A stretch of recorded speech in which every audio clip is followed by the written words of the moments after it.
Happy Sunday Mass, everybody. It's Dirk Weekends. It is I, Dirk. I'm the host of your show. Remember, it's your show. I just host it. Sunday Mass, a time for us all to congregate, get together, divulge our sins, our wishes, our dreams, etc., etc., etc.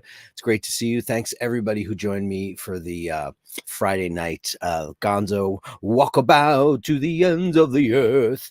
It was fun and weird and maybe a little bit dangerous. I don't know. I didn't get into any danger, and Ush thought I was being very ballsy in my my loud proclamations on the street. Listen, I'm a New Yorker and I love New York, but man, some parts of it are a shithole, and that's funny.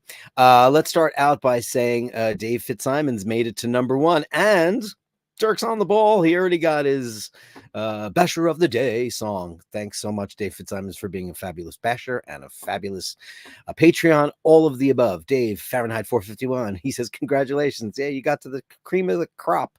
Ray Ray says, turdy, turd, and turd. That's how you say it. And you know where we got turdy, turd, and turd? We got it from the Irish, because the Irish people can't say TH. So they say turd, Thursday. Tord, tardy, tard, and tards, cops, the flatfoots. Melly C, good day, Father Dirk.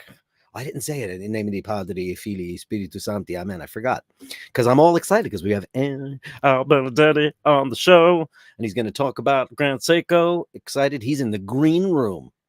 It's actually kind of like a beechwood room. Time Flies is here. God bless. Time Flies says, #6 upvote, please. Andrew Wolkovich, where were you? Where are you? #7? What happened? Light a candle and give thanks for the group that lives, being an inspiration in others' lives and a blessing in their memories. Upvote and subscribe. You are the king, and you deserve, as always.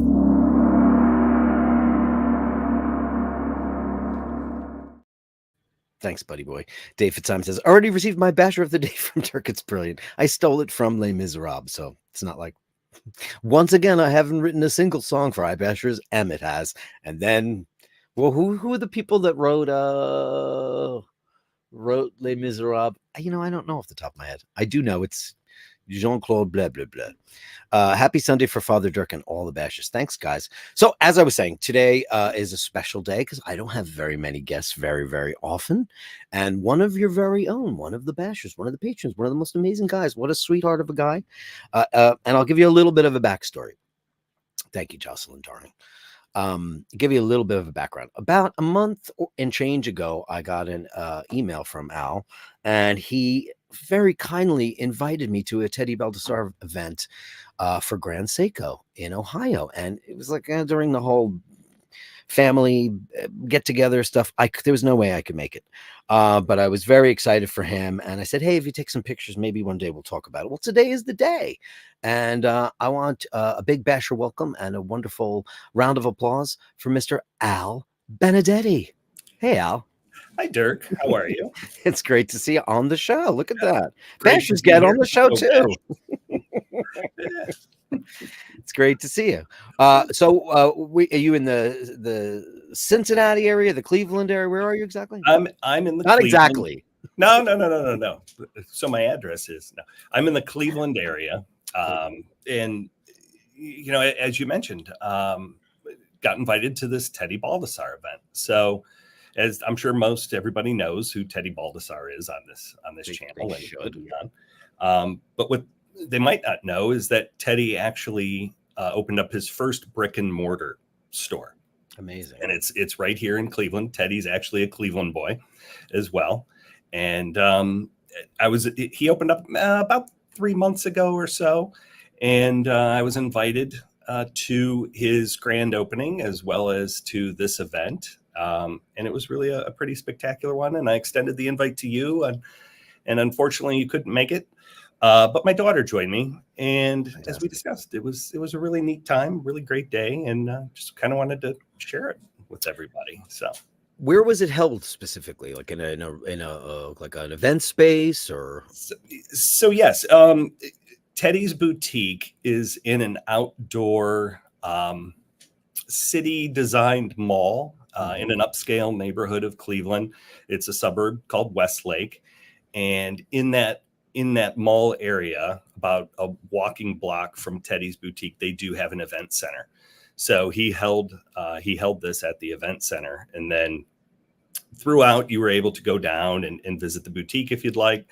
But just want to say that, it was a great day. Teddy's a great guy, super friendly, super personable. As you saw, he recorded a little hello That was to very you. nice of you. He gave me a cameo. If anybody doesn't know what cameo is, it's not a real cameo. He gave me an actual one. Cameo is this thing where, celebrities will give you like, hey, what's up? It's blah blah blah. Like you can hire these people for your birthday. And it was like getting one. And it was very, very nice of you to do that and have Teddy do that for me. It was very personal and I really appreciate it. Because I do watch Teddy's show because listen, there's a lot of watch channels out there, but what I love most about his show is that he talks about watches and there's no bullshit. There's none of the YouTube nonsense. There's none of that crap. It's just the guy's a watch aficionado. He's turned it into a business. I think his wife now has somewhat of a fashion channel. These guys are very business forward and he's very serious. I watched the whole video. He went to Japan. He went to like Shizukushi, Japan. And he went to the Grand Seiko factory, the studio, as they call it. And he was run through the whole process. This guy, he's become a real ambassador. And, listen, at the end of the day, watches make up maybe about like 40% of what I do on the show now. Maybe they were a little bit more earlier on. But that space is so dominated by X amount of people, and like my little niche was to find other things and basically just let the bashers choose what they want to talk about. But at the core, this is a watch community, and it's people who like the watches without the bullshit, that love to watch the beautiful videos that are shot beautifully and beautiful dials and beautiful movements and history and all that stuff that made me interested in it. And we all know which channels those are. And then there's the housewives versions of watch channels, which gets a little tedious after all. But Teddy's I still watch because I feel like I'm going to learn something, and that's basically what a hobby is, right? You become an apprentice, and then you become a practitioner. And I don't know if any of us can ever become masters, but some people do, and that you get introduced to all these people like you and all the bashers that know so much. I feel like it's a learning experience every single time I do the show, because somebody's always got a piece of information or a correction or something that's going to make me want to know more about a particular watch or a brand. Like Angelo a couple of weeks ago now, I have that amazing book that's all about Dupolier and the first submersible watch. And like my whole life, I thought, Submariner was the first waterproof watch. And it's not.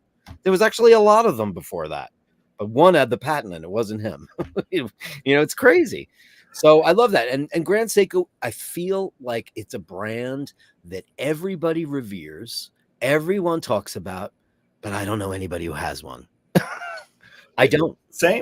Same, including myself. I mean, I have, roughly 20, 30 watches, collection of all sorts, from Rolex to Tudor to Omega. But I also, yep. I'm wearing Seiko today, but well, thank you for doing that. Unfortunately, I do not have a Grand Seiko in my collection. And really, I didn't know anything about Grand Seiko. So as a disclaimer here, I'm not a Grand Seiko expert.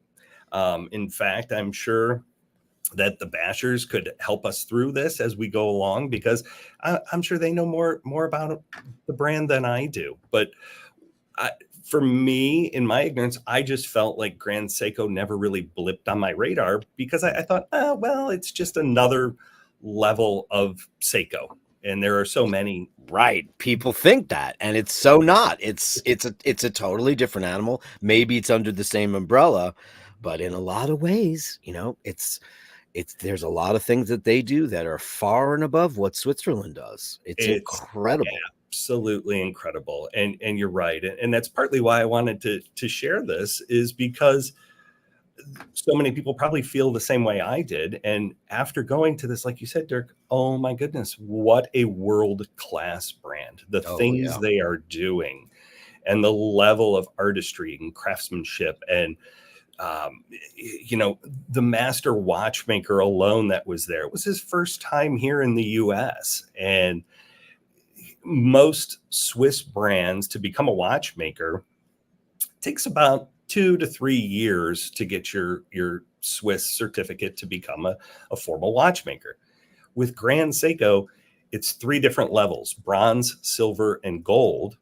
And it takes a minimum of 10 years just to achieve the bronze level status. There is no set time frame to go beyond that to silver or gold. And you have to be hand selected by one of their master watchmakers to actually even participate in those programs. So it's completely bonkers in a good way, and truly exceptional. So yeah. Such a Japanese ethos for, like, when you think about all the, like Japan after post World War II, obviously they, were in pretty bad shape, and the way they have come out of that with so much innovation and so much expertise. And throughout the ages, Japan has always been known for, it's funny, when I was a kid, made in Japan kind of meant what made in China means now. Like, you would think that made in China meant crap, or occupied Japan, or occupy, and the opposite is true. And the same goes for, like, being in a rock and roll band.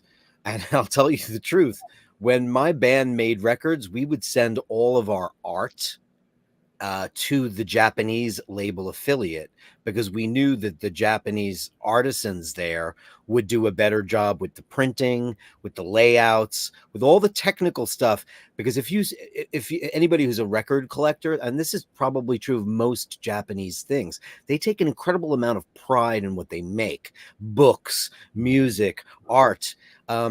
There's specific obi strips, these strips of paper that have commemorative things on them, that they're so collectible, and they're only found in Japan, where we don't have that. So we always used to send all our art over there because it was better. It was the color accuracy would be perfect. Like, I have copies of, like, one record we did in Japan, and it was exactly how we had planned it. And then the European versions, totally different colors. The typefaces are different. They changed fonts. They just, right. There's no attention to detail. And the one thing that I've learned over the last couple of years that I've been interested in Grand Seiko is that detail. The God is in the details. It's all about the details. So let's get started with some of I couldn't find the name of the artisan. Do you happen to know the name of the master watch guy that you saw? Yes. So, and I'm going to do my best to pronounce his name. Sure.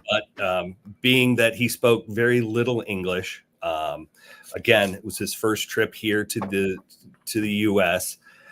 He's master watchmaker Hiromi Suzuki, and he went by Suzuki-san. Wonderful guy. Like I said, doesn't speak much English, but there was a point during the event where they were actually assembling the latest Grand Seiko movement. And these watches, they're all hand assembled. They're all hand finished. Mm-hmm. And just as Joe Kirk was there. Joe Kirk, he's the brand curator for Grand Seiko of America.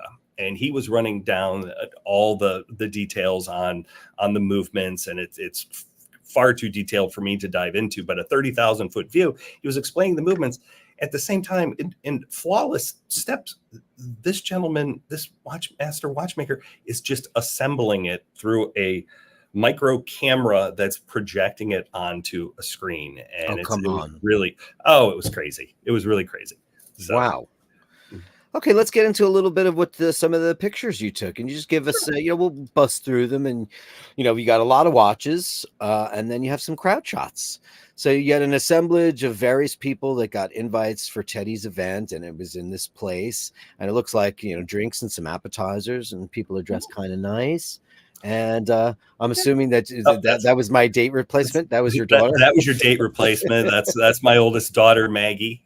She knows absolutely nothing about watches. However, if you look at the picture, she was very excited to be there. That's great. I love the fact that she's wearing a moon swatch. I think that's really, really funny. She is. There's some of the guys from Hodinkee were there. So Hodinkee had a presence there. Everybody knows that Hodinkee's got some management issues. We don't know the future of Hodinkee. They've been a big presence for a lot of years now, and it would be a shame if something like that happened.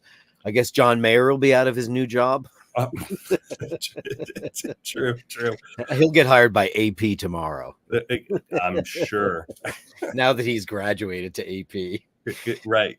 So hey, here we go. Right off the bat, we're looking at this beautiful Grand Seiko. It really is, and that's a special edition piece from their heritage collection. That's a frost dial high beat. It runs the 9S85, which is 10 beats per second, and it's got an incredibly smooth sweep to it. The finishing on the watch is absolutely stunning.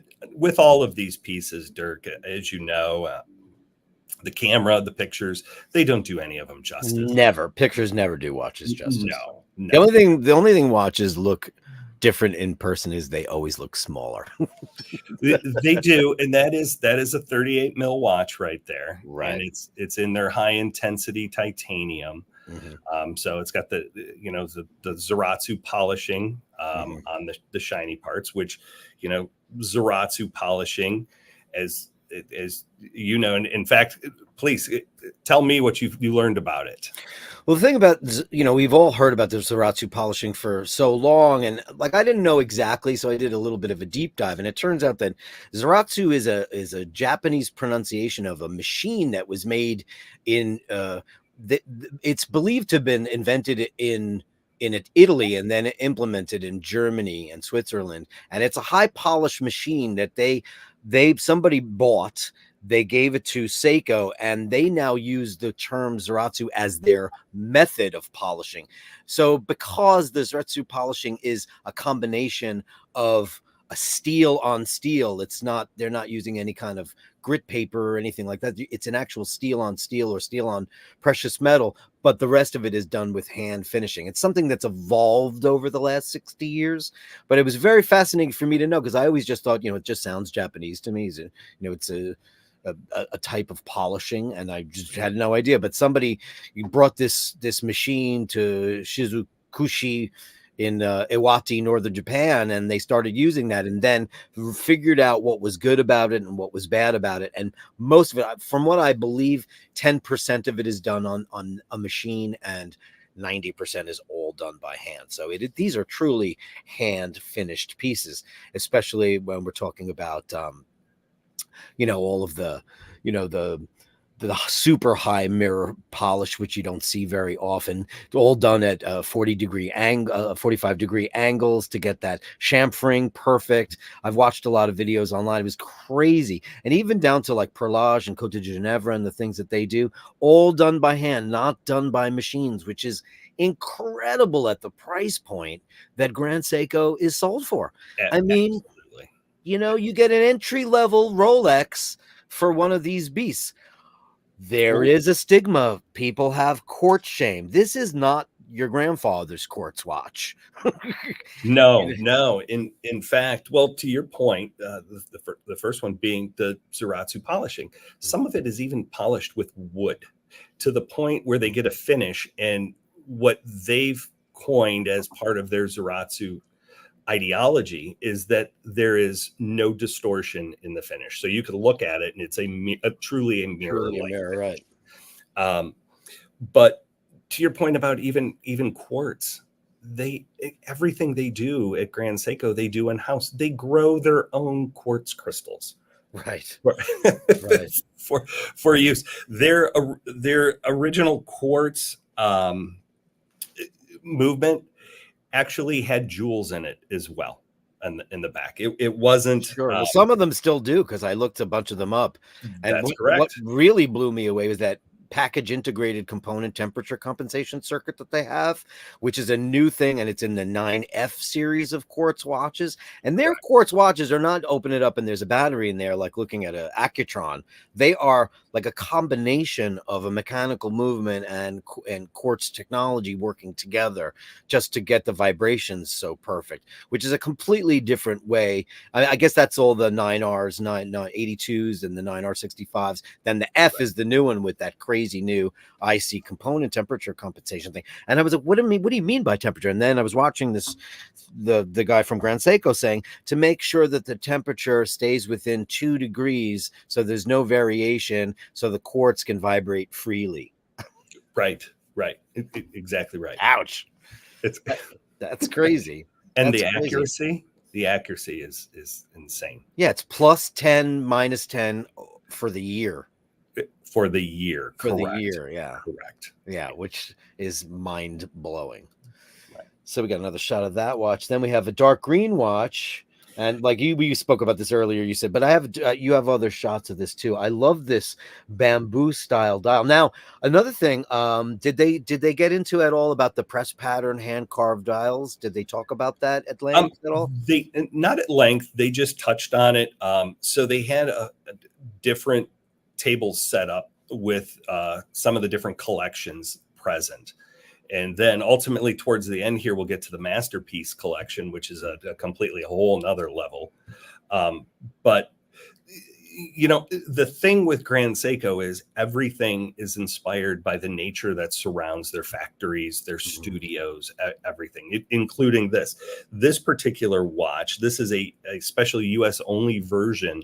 And they call it the Urban Bamboo. And it's about $6,800. And it's got a high beat caliber, 36,000 beats, plus 5 minus 3 seconds a day, 55 hours of power reserve. That one is slightly bigger, so that one is 40 mil. Okay, and it's all stainless. And even the bracelet, no titanium. Correct, no titanium on this watch. It's all stainless. From what I saw at the show, they represented about 2/3 of the timepieces that were there were of their titanium, and about 1/3 of them were the stainless steel. This is a stainless. This is a gorgeous watch. It is beautiful. Look at I can really see the dial pop on that. Mm-hmm. Kind of looks like what Rolex has gone for in the past, but not quite as nice. Right, and what you notice when you get closer in on it is just how that dial represents the bamboo, and it's striking in different lights. Really a great piece. Beautiful. Oh, and there it is in full light, and it's a GMT. I watched a documentary on how they do the bluing of the hands with the tempering, and it's done by there's one person at Grand Seiko that's in charge of getting the bluing of the hands. And now this one doesn't particularly have it, but I was amazed because we all know that Cartier and a lot of other brands have that. But there's one guy, because his eye is the eye that knows exactly when to pull it out, because that's the perfect shade of blue, and it's the only one they'll allow out of the factory. That's exactly correct. Hand tempered. Hand tempered. Crazy town. Mm-hmm. And what do we got next? Oh, we have the movement here. Oh man, look at that thing. Oh brother. So even down to the finishing and the details and the back of the movement, it's all representative of what they have there. The river that runs through their runs through the back of where their factory is. They try to take every slightest little detail of that, and they hand etch it into the movement itself. Incredible. Again, here's another shot of it. Not that that's not a lot of money, but something like this from a high level Swiss brand is going to be double that. Well, I mean, Hublots start at how much? I mean, it's all brand perception. Pricing is, like the other day I posted I was desperate for a cup of coffee, and I wound up running into Starbucks for an iced coffee. It was $6.12 for an iced coffee, and it wasn't even good, and it was gone in 30 seconds, but Starbucks commands X amount, and people are drone enough. They're Borg enough to just go back to the mothership and just keep going back and buying that crap. Listen, I'm not saying other brands are crap, but when you see this level, this is a super horological, another echelon completely of watchmaking. And we all talk about it, but I to this day, I don't even know. I don't know one single person who has one. I know everybody who says they want one, But and I'm on that list, yeah, well, I think especially so after many of this. us are, and then there's a whole range here. What are we looking at here? Let me. So a lot of these pieces are in their heritage range. So they have basically three different ranges. They have their heritage range, which are all these classic inspired timepieces. They have a sport range. They also, as you would imagine, would be their divers and their chronos. But then they also have their masterpiece collection, which is the high level. This is a lot of the the typical. Now there's a couple of sports in there I see with the bezels, but just a typical selection of the different heritage collection pieces there. Like this right here looks like a Calatrava killer to me. And I'm always looking for the Calatrava killer because I'll never have a Calatrava. And to me, that's the ultimate dress watch. But the alternatives are a 1966 Omega DeVille or something like this. And it's amazing how, and even the dial looks like a 41 millimeter dial compared to, the watch next to it, which looks to be 36. I mean, it's hard to tell in contrast, but like, what did Omega just come out with their Aquaterra? Oh, Grand Seiko already has this style. Look at the beautiful glossy black dial. And it's incredible. Exactly. They've been doing this. Now, I know that the dials are a combination of what's known as press pattern and hand carved, and that once a artisan starts a dial, it is their job to finish it. And there's a certain methodology by which they have a certain time, and they take the dial and they move it to different stations within the studio. And if it's not perfect, they will go in there and hand carve things out depending on what the motif is. And then there's a guy that just does indices, and that's all hairline finish faceting. It's diamond cut. I watched this. Did they get into how they do the indices? It's the most. I mean, we all know how indices wind up on a watch, but I've never quite seen it done like that. So Joe Kirk briefly discussed how each one was individually placed by hand. I'm sure if you go on, Tudor's known for showing their elaborate machines that place all this stuff, and they punch it and place it and just send it around, and it makes for a really great kinetic video. But to have a timepiece that somebody is actually painstakingly setting each and every indice in there by hand, aligning it just right, getting it to the point where it meets their standard of excellence, it's a whole nother level again. That is the type of tagline that companies like Omega will use when they want to sell the Ed White, when they want to sell the 321, which is a 70-year-old movement. And I'm a fan. No haters. I'm a huge fan. I wish I had a 321, but I don't. But the evolution of that is, of course, 3861s, 861s, 1861s. But they have an individual watchmaker, put everything on that watch, and then they charge you a king's ransom. This is just what Grand Seiko does on the norm, on the daily. This is what they do. I watched this guy take this indice with a pair of tweezers and put the indices into the slots, and then he flipped it around. Then this big giant, like it looked like a big piece of chewing gum. It's some kind of handmade. It's rubber that they make a gelatin mold that comes down and stamps the ink, and then there's one for glue, and then it goes on the back and it stays there for 24 hours. It comes up, and then the indices will never come off the dial ever. Wow. Now see, I didn't know that step. He didn't. I'll send you the link. It was watch cool. Porn. It was watch porn. But I went a couple of years ago, probably like 6-7 years ago. I was in Torino in Italy, and we went to the Maserati factory, and we got to have, they said lunch. It was hardly lunch. We basically walked around the Maserati factory, and we saw just these giant, like, mechanical giraffes doing this.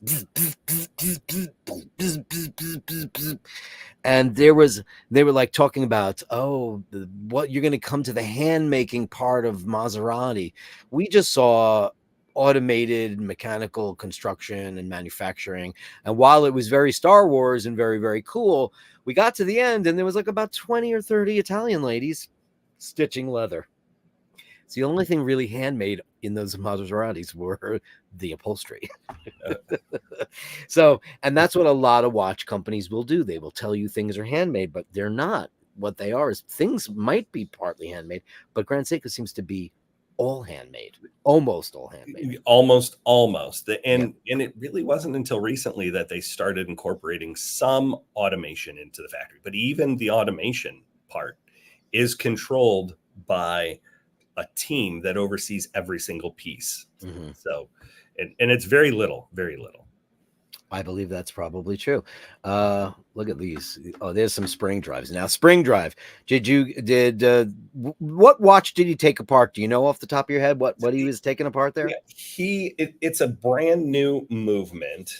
I Oh. have it here. It's a 9SA5.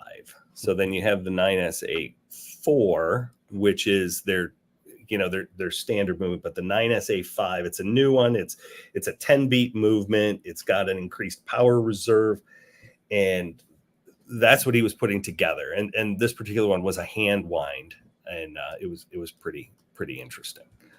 Oh, is that right? It was a completely manual watch. It was a hand winder. Wow. Now they offered it in two different variants that are coming out, but I don't believe they're for sale yet. So it was kind of a sneak peek into what's coming from Grand Seiko. Oh, into what's coming. Yes. Yeah. Wow. And about how long did it take him to he disassembled it and then reassembled it? He didn't disassemble anything. It came out, and he brought his basically his jeweler's table, if you will, of everything there, and it was ready to go, and he nothing was pre-assembled on it except maybe the first layer, but literally in like 15 minutes, Dirk, he put the entire thing together. Come on. It was crazy. He every gear, every spring, wound it up, put it in, tweaked it all in front of you as you went along. It was pretty crazy. And so he was sitting at the table. I saw it in some of the photographs. You guys were all kind of in the gallery, and you were watching everything on the giant screen and watching what his hands were doing. He was right in front of us as well, but because we didn't have a bird's eye view of what he was doing, that's where they did it through the magnifier on the screen.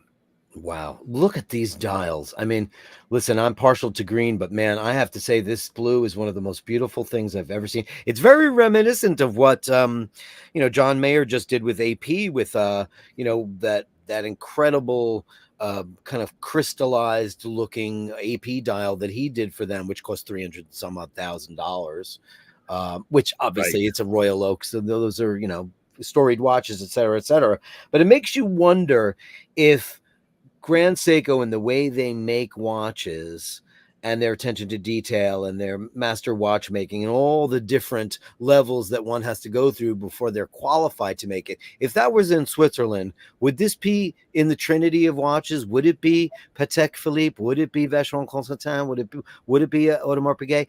I think so, because not only that, they are also relying on, it's the thing that there's so much quartz shame, luckily for, Rolex, they only made a handful of quartz watches. Omega made a bucket load, and, still make a bucket load, Yeah. And there's a lot. Cartier makes a lot of quartz watches, but nobody quite, obviously Accutron and all that stuff, everybody wants that because it's the first of its kind and it was revolutionary. But what they're doing here is integrating mechanical watchmaking and technology into one kind of beautiful recipe to create a future for both technologies. And I don't know why anybody would have a problem with that, but there's, like, I did an episode a couple of months ago about quartz shame, and people and I kind of had that in the beginning too. I was like, that's quartz. That's quartz. Listen, this is quartz and I love it. I don't ever have to touch it. I put it in its case. I put it on. It's great. It always works. It's a gorgeous dial. Seiko makes beautiful things. But this is a different animal, and I find it so utterly fascinating. Fascinating. I have no problem with quartz whatsoever.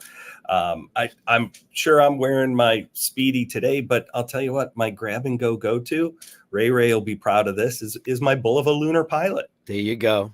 Love There it. you go. Everybody loves Absolutely it. love it. Ray Ray. Mhm. Ray Ray will love you for that. He'll Yes. love that you shouted him out. Hey Ray Ray. This is absolutely first of all, the complications alone. It's got spring drive, I'm assuming, and it's a chronograph, it's a GMT. What is going on here? So there is a lot going on here. This is a limited edition of 700 pieces, and it's in reference to the 20th anniversary of their 9R spring drive. Right. This watch is a little higher in price. This is about 13.4, 13.6. Okay.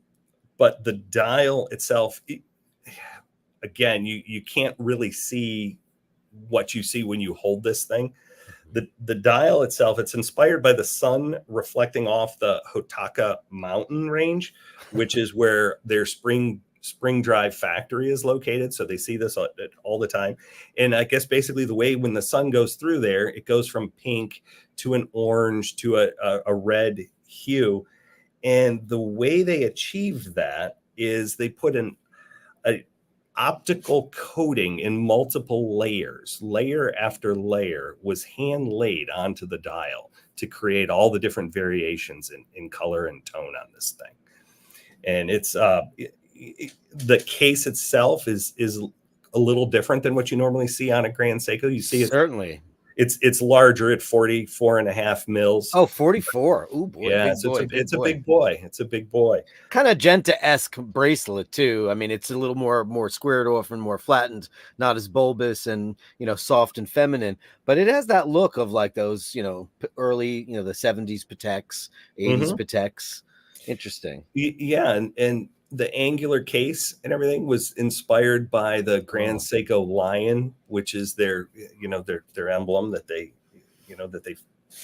follow. In fact, they did so much as, and I don't believe I have a picture of this, but there's an 18 karat gold Grand Seiko lion on the oscillating weight itself on the back of this particular watch. On this watch, yes, which is and again, it's limited to 700 pieces, and it's about $13,500.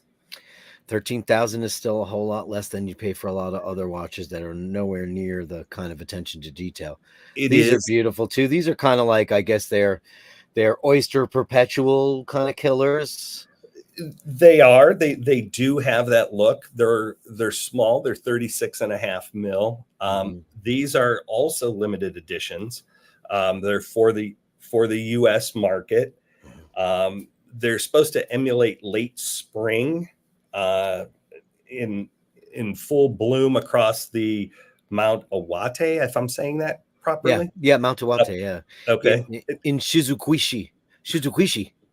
Exactly. Iwate, northern Japan. Yeah. That's where the studio is. Yeah. It is. But these pieces, I mean, they look great. And I mean, that is unbelievable. That's only 36 millimeters. It's 36.5. Whose wrist is that on right now? That's on my daughter's wrist. Okay, because I was like, that looks really good. I know a lot of us, you're a big wristed fella, so that would probably look. Now they only make it in 36. They don't offer it in another. Listen, Japanese guys are a lot smaller framed than most Western men. That's just a fact of the genetics. So, but they are an international brand. I'm wondering, they don't sell it in not these particular two, because these are, again, they're a limited edition for the U.S. market only. And I think this is limited for U.S. Limited for U.S. Yes. Well, they should have made them 41. Yeah, and you know what, Dirk? As beautiful as this is, yeah, it's you're talking $5,900 for this thing. I mean, that's a Longines. That's right. That's and those dials, and I love Longines. Hand created. These are hand created. Look at this monster GMT. Oy.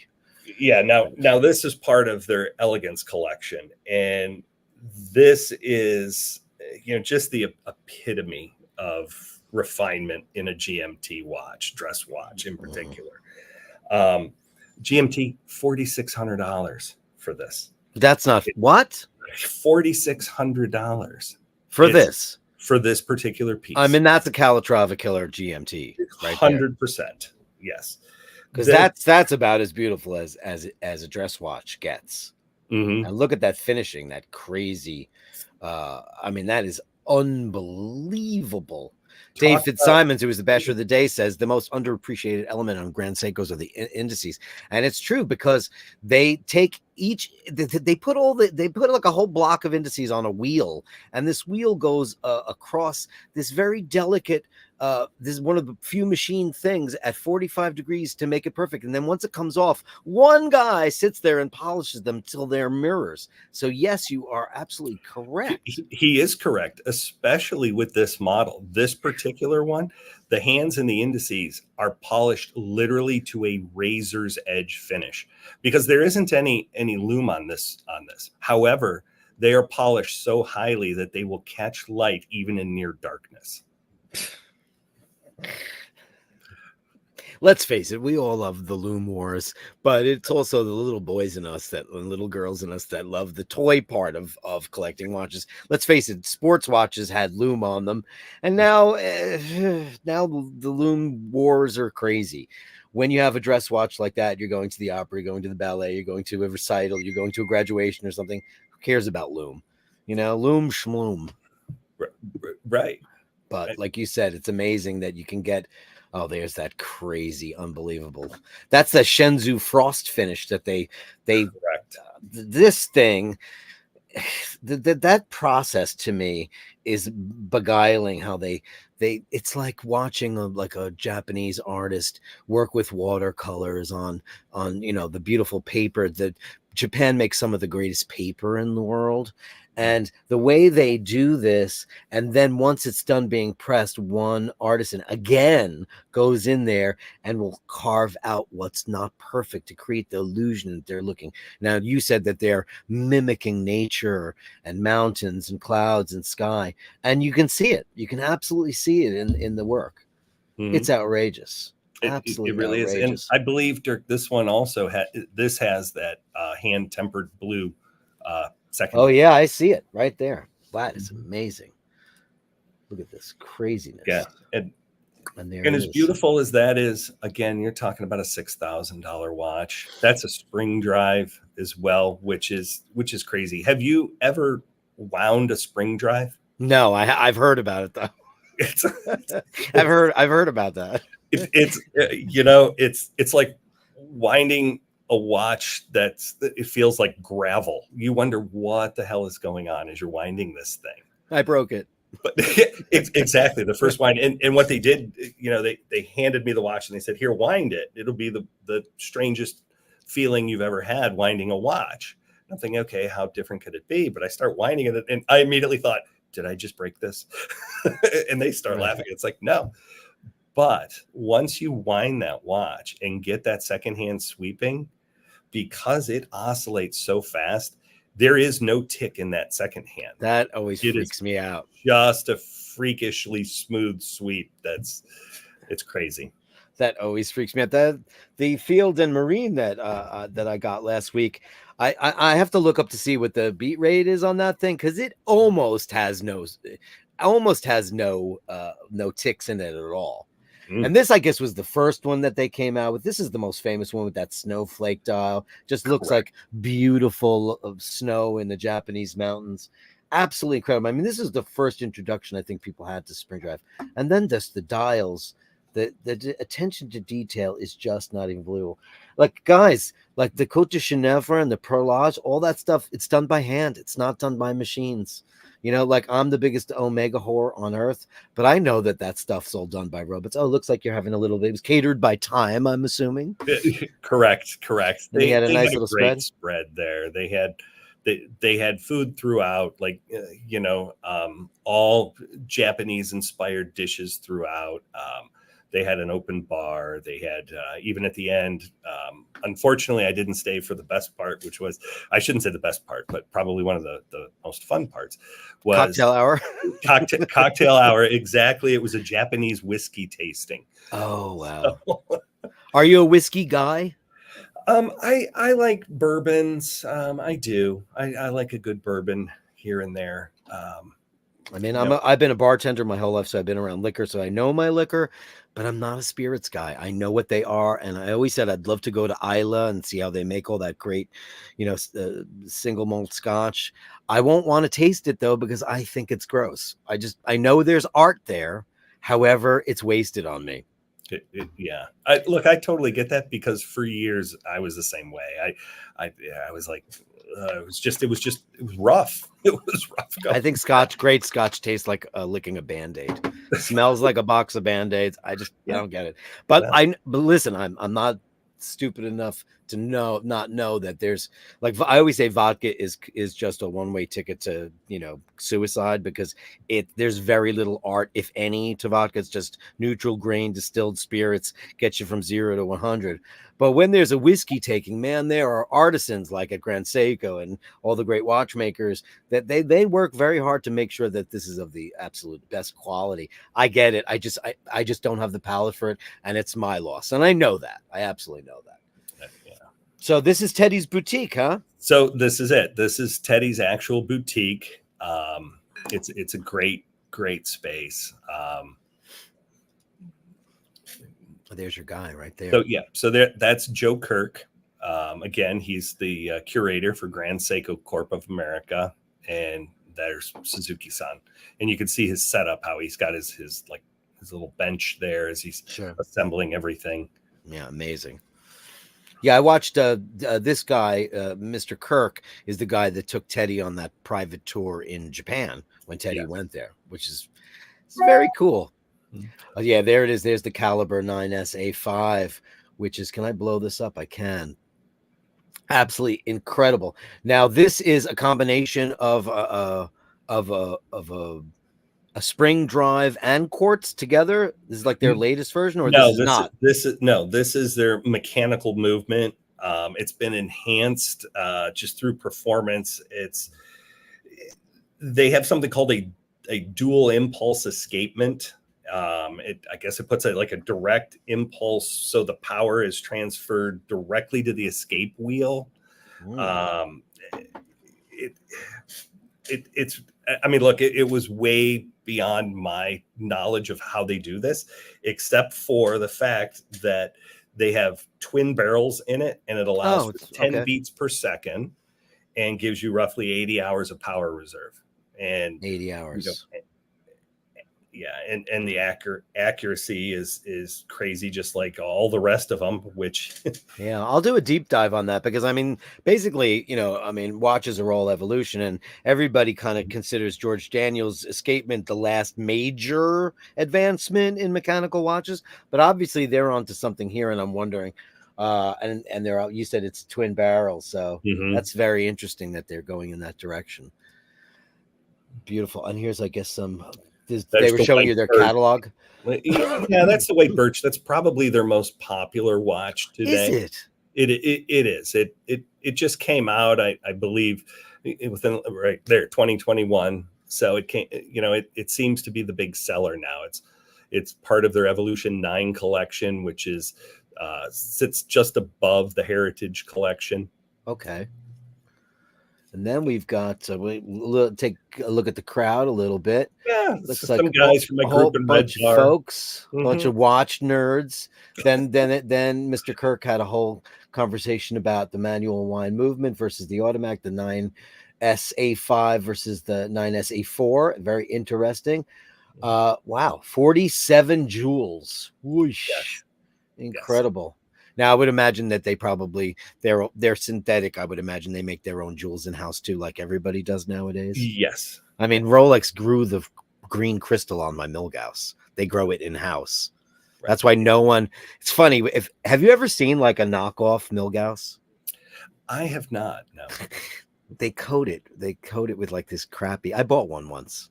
Like I bought it in Athens. I was in Greece, and I was like, oh shit, I'll buy one of those. It was like cheap. It was like $50. And I bought it, and I was like, the whole time I felt like a dirty prostitute walking down the street with this fake Rolex on. But I was like, I just wanted to see what it was like. But the crystal was so obviously faked. It's impossible to do that because it takes so much time. It takes a year to grow those, as do these jewels that everybody makes. They're synthetic rubies essentially, which is nuts. Correct. And I think it's nuts that they even put it on their quartz. That's how they affix their well, I mean, pieces too. And look at have that. Unbelievable. This guy's like blown away by the escapements. right. There it is, the dual impulse escapement. You have it right there. Amazing. Which I guess is in a way, you know, like to wow, look at that thing. Oh boy. Oh wow. That looks Star Trek. It looks very Star Trek, completely different. You know, and like I said, it has something to do with the way that it actually keeps that constant force to it, providing the you know, the accuracy and the efficiency that it needs, because it's a lot less harsh on the gears and everything using this type of escapement. And that's one of the reasons they did it, was to get that height. Now, was this just recently introduced? Yes, this is what's going to be on the new model. Oh, it's going to be. Oh, so they're going to make a big splash. It could be released by now. It could be the Daniels killer at this point, because nobody else uses that. Everybody's, you know, Rolex has their escapement, but everybody's looking to make that thing. I don't know which one you say. Gobri says, I own this watch. I'm assuming one of the spring drives earlier, and he's got the frosty ice dial. Beautiful. Isn't that great? So we got one of the Bashers in the house that's got one of these. It's great to hear. But look at this. See, look at all the Côte de Genève. It's incredible that this is done. And for most people who don't know, if they have never seen like real true Côte de Genève up front or through a loop, it is done in such a way where it actually is a trompe-l'oeil, where it actually looks like it is, you know, rounded. So it's not just a kind of stencil. And this is all done by hand, and nobody does it by hand anymore. I mean, some do, but obviously some of the great ones. It's incredible. And this is your guy right here, Hirumi Suzuki. And he looks like he's 12. I know. He looks like he's 12. And there's your boy, Mr. Kirk, talking about, oh, look at that. He's talking about the escapement wheels and how they all do that. And that's his tools there as he's assembling it, as Joe Kirk is walking through the watch. He's literally talking about every piece of the watch. And as he's talking about it at about this speed, he's assembling it and dropping the exact. Well, there's his tweezers. And look at all that perlage. My God. That is a lot of work, kiddos. In places you don't even see. Well, I mean, now with the explosion of exhibition case packs, and so, you know, like I'm still bitching about the fact that Omega used to have the most beautiful movements back in the day when they had that. And I know it wasn't anodized, but it was like a copper combination of different elements to make their movements look rose gold, and they were always covered in a case. And then they, you know, by the time the 70s rolled around, they started getting away from all that stuff. You know, like the 321, you open that up, it looks like it's mostly roll gold. The 361 for a little while had it, and now they don't have it at all. And I don't even think their movements are incredible, but they're not as beautiful. Some watch cases shouldn't be open. Some should. These should all be open because they're and for the most part they are. Yeah, for the most part they are. What are we looking at here? We're looking at something very special, I'm assuming. These are the masterpiece collection. Okay. These are the crazy watches. So that one in the middle is called the Kodo, and it's a constant force tourbillon. Okay. That watch is almost $500,000.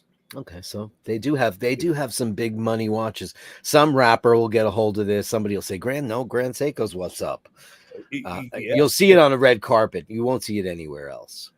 Maybe producer Michael. Maybe, correct. Maybe he'll get it.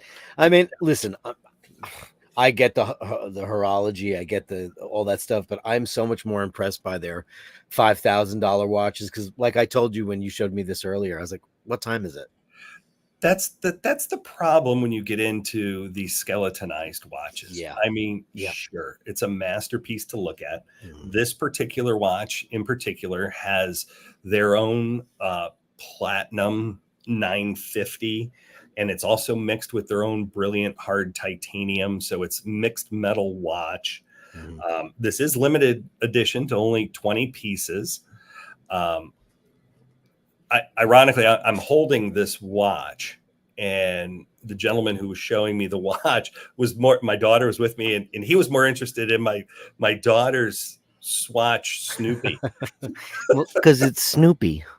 Right. Right, So, Melly C? yeah, exactly. We'll take So I we'll take figured that any LAC day. would appreciate that, but it got much more discussion than a $500,000 watch. Yeah, I mean, listen, this is, a high wire act. This is, a supercar. This is an example of what they're capable of, and that's all it's meant to be. Because they're not going to sell a shitload of these. They'll probably lend them out. They probably won't. Maybe one or two people will buy them. You said how many pieces? 5? 20. Oh, 20 for this. Yeah, this they'll probably sell 3, and they'll have people wear them on red carpets, if even to bother. It's just to show off what they're capable of, obviously, because it's nuts. Yeah, And I mean, what's interesting, and if you notice, this entire collection from the masterpiece, they're all leather strapped. Yeah. So I don't want this to be a hot take, but Grand Seiko, as beautiful as their cases and their dial finishes are, sometimes they get a little stuff for their bracelets all the time. and all the time. People say it's not up to snuff with the watch head. I was just talking to Oshin about this because I was telling him all about the show that I'm going to do with you, and I said you were talking about the titanium bracelets. He was like, yeah, in general, people I've heard it from a million people that their bracelets. I wouldn't want one on a bracelet. I would want it on a band. I think it looks more suited anyway. It looks more suitable for these watches. Well, right. And I don't know, for lack of a better word, we'll call it standard their bracelets are. Mm-hmm. These watch straps, Dirk. And I think you brought up that point too, Oshin, about, just get it on a leather strap. Ironically, the Masterpiece collection, they're all on leather straps. See? Makes sense. These leather straps are the most incredible straps I have ever felt. It is literally like putting on a bespoke suit. Oh, wow. It's crazy. And this one in particular, it was the way they did the leather, the material they used, how they hand treated it. It was the way they once created samurai armor. It was really these straps are incredible. And now, this is their jewelry watch. It's it's a spring drive. Listen, lots of other brands have them. Patek has it, and Rolex has it, and this is for the big red carpet guy or girl that wants to make the statement piece on the red carpet. And I don't mind the combination of diamonds, and I think it's not garish compared to a lot of other ones. I mean, I'm not a big fan of jeweled watches, but people are. That piece there was about $300,000. The two jeweled watches are around $300,000, and they're both limited to only 8 pieces worldwide. So that tells you how many they expect to sell. Yeah. But like you said, I mean, every brand has them, and it's for those events. They do. And then we just have their regular GMT, but it's a Grand Seiko. So it's not, we're still talking about that amazing high beat automatic. Now, I'm assuming this is just their regular movement, not a spring drive. Correct. It's their high beat movement. This watch is about $6,800, 200 meters of water resistance. I mean, it's just a true sports watch. It does have a ceramic bezel. So the bezel is ceramic, the GMT bezel. It's really a beautiful watch. I don't know if I've ever seen a Grand Seiko with a ceramic bezel on it. No, this is, I think, one of the few that they make like that. That is incredible. Mm-hmm. And then you got some ads that they do. They have inside the Teddy Boutique. He has this little video running by the Grand Seiko stand that just kind of goes through all the different movements and explains them and what they are. And they have these exploded videos of all the different pieces coming together. So Teddy also represents Breitling. Yeah. So here's your Breitlings. I'm a big fan. I'm certainly a big fan ever since the way they treated Eazy-E and I when we went into their boutique. They treated us as not just customers, but as interested people in horology, and they really wanted to get their story out there. And like I said, sometimes it's just brand perception. They need, I said, they need to get like a John Hamm or a big handsome guy to start pimping out their wares, because Brad Pitt, was caught wearing Rolex every time he put a Breitling on. It's a shame. He'd go to an event and they'd be like, wear a Top Time or wear this or whatever, and he'd wear, Milgauss, because I've seen him with the white dial Milgauss, lots of different things. Well, there's the Corvette one that we talked about. There's the Corvette one. That's right. And the interesting thing about the Corvette watch, it's a Top Time, so it's a Breitling B01 movement in there, which is also what Tudor uses now with their partnership. But what's interesting about it is the tachometer is designed to measure your 0 to 100 kilometers speed. So, not 0 to 60 miles per hour, not 0 to 60 in the mph, but in the kilometers. So it's kind of funny. But Breitling's a great brand. It is. It's a great brand. Just listen, a lot of brands have come. Like, listen, if it wasn't for Swatch, we wouldn't have Omega right now. We wouldn't. If it wasn't for Richemont, X amount. All these brands after the quartz crisis were saved by these big companies. And it's true. These are storied brands. I mean, that dial, man, this one right here. Oh God, that green dial. It's beautiful. That's actually Breitling's Mustang. Mm-hmm. Yeah. So that's like Carroll Shelby colors. Correct. Yeah. That's their version. A KR 500 kind of look. Mm-hmm. Yeah. So when I was a youngster, my friend Greg D'Angelo is a drummer, and he grew up in a very wealthy neighborhood in Queens called Douglaston, where John McEnroe's from, like a block away from the McEnroes. And I remember somebody said, my other guitar player said, let's go rehearse. He's got a studio in his basement. I go to his house. He's got a 63 split window Corvette. He's got a 1965 convertible Mustang. And then under the tarp, a KR 500 Carroll Shelby. I could not believe it. Wow. And it was exactly that color. So, and he said, yeah, you want to go for a ride? These were the toys that his parents used to get him. And then he wound up in a band called White Lion. And they did very well for a while. Everybody was white something in the 80s. Yeah, that's true. So interestingly enough about Breitling, I know I've told you this in the past, but Breitling actually was the first to introduce a tachometer to the test pocket watches. Right. And they issued the first speeding tickets. This is a great story. You told me that. It's incredible. Yeah, so it was used by police officers to issue the very first speeding tickets. So you heard it here first, kids. You can blame Breitling on whatever speeding tickets you might have gotten in the past. Yeah, thanks for that advancement. So this is all in Teddy's boutique. He sells. He's got Nomos and. Okay, look at that. Okay, we all know what that is. That's the red Aquaterra. I've never seen one of those before. I've seen it. I tried it on once. Red is not my color. I will say that. It's very, very candy apple red in person. I love the Aquaterra. I just wish they'd get rid of the conical crown. I just hate it. It's very hard to grab. It feels very weird under your fingers. And I don't have meat hooks by any stretch of the imagination, but I find it a little too, maybe like children's fingers would work better. I like a nice meaty crown. I like a little bit of surface area.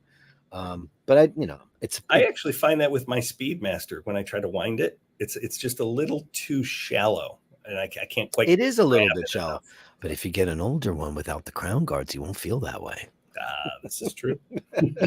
So this is a whole collection of what he's got there. You got the summer blue, and I love the 300. Some really great stuff. Blue is just beautiful. And this is it. What a very attractive store he's got going on here. And then you went into the Omega boutique. I'm mad at them. And Glashütte, of course, we all know, incredible brand of watches. These are gorgeous, and that watch just knocked my socks off. I love TV dials. I love it. I want to start collecting those Omegas from the 70s. I think they're so sexy. This is a whole other level, though.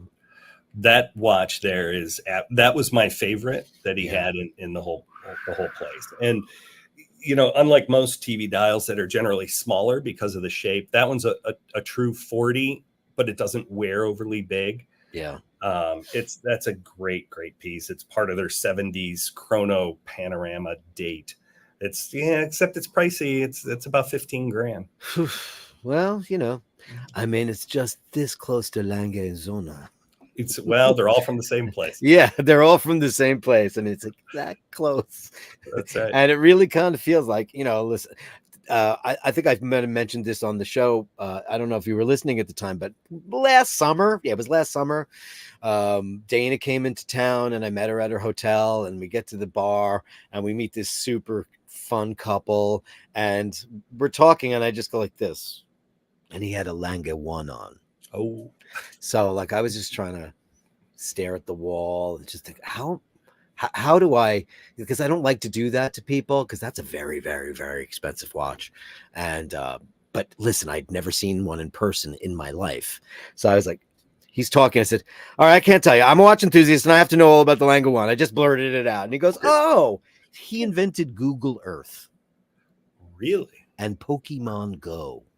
Well, there you go. And I was like, he goes, oh, this is my third. His third Lange. It's his third. Yeah. And he was waiting on one. I was like, oh, Jesus Christ. And he took it off and he let me put it on. I didn't take a picture of it, and I should have. It was really heavy. Wow. Okay. I didn't think it was going to be. I thought it was going to be light as whipped cream, and it really wasn't. Gosh, these are beautiful, absolutely gorgeous watches. And then, he's got look at quite that a collection. I mean, that he's an AD for. I mean, I think Glashütte as well as Grand Seiko, he may be, and forgive me if I'm wrong or please correct, but he may be the only retailer in the entire Midwest for both of those brands. He might very well be. I mean, well, Chicago, probably somebody, right? Probably. You would think, but I don't know. I mean, they have to have some kind of presence there. They have to. You would think. Yeah. Well, for sure, he's the only one in Ohio. That I'm sure I could say. I would imagine that. Ohio's got some very crazy things. You guys have the Rock and Roll Hall of Fame. You got Christy Hine. You got Eric Carmen. You got so many famous people came out of there. Mm-hmm. It's unbelievable. It's unbelievable how many people. People don't realize. And Superman. Is that where Smallville is? Yes, it's supposed to be. I mean, there really isn't Smallville, obviously, but it's based. There isn't? Based on that. No, unfortunately not. But a lot of people may think where I live is called Smallville. Oh, well, I mean, people think New York is just Manhattan Island, and I'm like, no, half of it is like, Trump Town, and it's super rural, and it's cows and pastures, and it's like country music. You go upstate and people are listening to like Zach Bryan and all the Chris Stapleton. It's country. Yeah. It's totally America when you get up there. You're 100%. I mean, it's the same way in Ohio. The closer you get to Cleveland, the more you're into the rock and roll. The further south you go, the more you're into the country, obviously. I will say that, the new Superman movie just wrapped up, being filmed here, Superman Legacy. Yeah. A James Gunn movie. So there's a little tidbit that'll be out next year. And from the different captures that they showed on the news and, on social media, it looks amazing. You made me look it up, and I had no idea it was in production, and it looks really, really super fun. Mm-hmm. Yeah. Really, they're really back to fun. The older Superman colors. Well, that's fine because everything's become so, industrialized. Everybody's got these hydraulic cod pieces and super muscles. If you look at the original Superman, he was wearing like a blue pantyhose nylon lycra suit with a sticker on the front. It's just gotten so, and most of it's CGI now anyway. And it's going to go full circle. It's going to get boring. It's like, I had to explain to somebody last night, like poor Celine Dion, she was at the Olympics and she sounded great, but of course that was not live, kids. It was not live. No. Believe me, I know. And like my sister said, and she's probably listening, she always is, but the piano, I was like, he wasn't playing piano. That's not real. Like they're just faking it. It's like you go to see a concert now and there's like Elton John and Billy Joel. Those are not real pianos. Those are keyboards stuffed inside a balsa wood piano case. There's so much fakery going on. And movies, I love to see a movie that doesn't have a $350 million budget. It's getting to the point where we just get desensitized. You go see Taylor Swift and she's got a Kiss show, bombs and fire and hydraulics. And I mean, why does she have that? Right. What's the point of that? The Rolling Stones have fire, like 70-foot fire transporters. I'm like, what is from the Stones? I don't know. It just seems wrong. Some of it just doesn't. Nah, but because everybody has to pay so much money for a ticket now, production costs have gotten very high, and the same goes for watches. They have to pay. Rolex has to pay X amount of people to do this, that, or the other. They don't pay taxes, so therefore they keep a lot of their money. They're the only company in the whole wide world that doesn't have to pay income tax.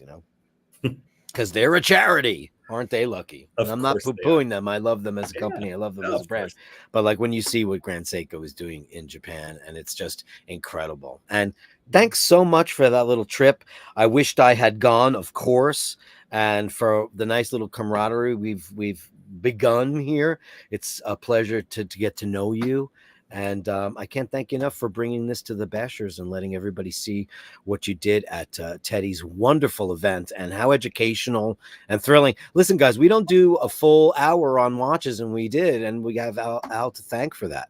So a big round of applause for Mr. Benedetti. Well, Dirk, thank you very much. Goes both ways. I truly appreciate you having me on to do that, and we have an open invitation to the next event. I'll let you know when and if there is one. I'm sure there will be. I'll make sure that I'm available the next time. I'll cancel whatever I have to do. Just seems like this is the year where everybody's getting together. I've got 1 million people coming in from Europe. It's just such a frenetic time. I guess everybody, like I traveled during the pandemic. I went to visit a Sheen in 2021 with the O'Malleys. We all went and we were wearing masks, but we owned the town. There was nobody there. And now everybody's on the prowl. All of Paul's relatives, they're all coming in. And it's like we have a cavalcade of stuff. But I'd love to.